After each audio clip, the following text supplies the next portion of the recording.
Welcome back to One Good Scare, and in this video we're going to be taking a look at For the Love of Horror 2024. This is a stunning convention held in Manchester every year, and we've been 3 times now.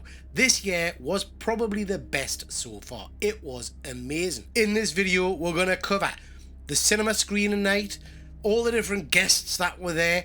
We're going to look at the merchandise you could have picked up and also the cosplaying, and we'll round things off talking a little bit about the panels. But first, drinkies. I did want to mention that we found a stunning little arcade bar called NQ64 in the heart of Manchester. This place was friggin' amazing. Real cool retro feel to it, some great artwork, lots and lots of arcade games for you to mash the buttons on. I beat James repeatedly. But more importantly, a whole host of really interesting cocktails at very reasonable prices. Some of them were delish, others, ugh, manky. But enough about that. Let's talk about For the Love of Horror. Friday kicked off with a screening of House of a Thousand Corpses, which I'd not seen before, with some of the acting talent on stage at the same time. Ben, as usual, did a stunning job of hosting, and then we quickly went into the main event for me, the girls from the Terrifier. Worth saying, these poor buggers had had a nigh of a journey to get here, but they were phenomenal. Great fun, and they entertained all the way through the showing of the pretty darn gruesome movie. They were a lot of fun and even introduced to a Terrifier drinking game. Saturday was party night, and it kicked off with the bloke off of Lost Boys.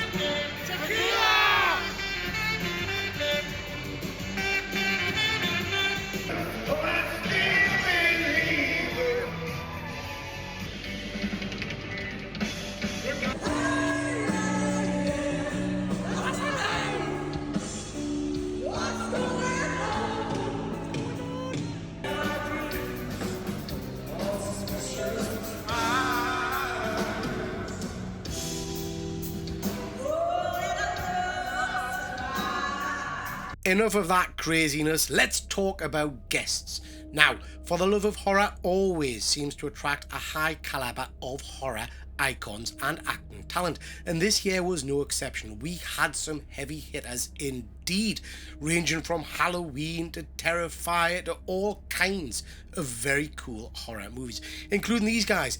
Terrifier 3 cast's first ever convention.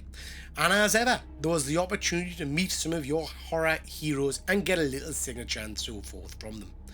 In terms of merchandise, as usual, there was a massive area dedicated to selling of horror related goodies.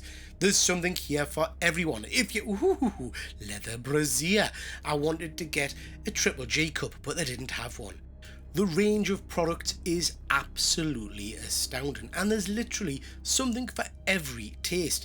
I particularly like these skulls. They looked very cool indeed, but it's these masks that blow me away every year.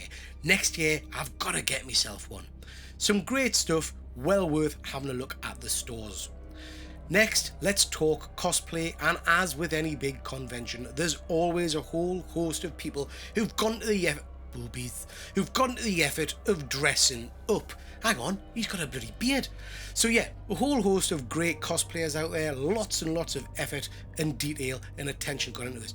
Huge tip of the hat to everybody that puts the effort in, because it really does make the weekend. Let's finish by talking about some of the panels, and again, singing the praise of Ben Leviathan, who does a stunning job of hosting this event and speaking to some phenomenal talent. This is, for me, the highlight of the show and what sets this show apart from a lot of other conventions I attend. Ooh, hang on, I know that bloke. How's it going? If you could play a role in any other horror franchise, what would it be? We're going to do it together? What? Oh, yeah. 1, together? Sure. 1, 2, 3. Ripley and Alien! So that's our rundown of For the Love of Horror 2024.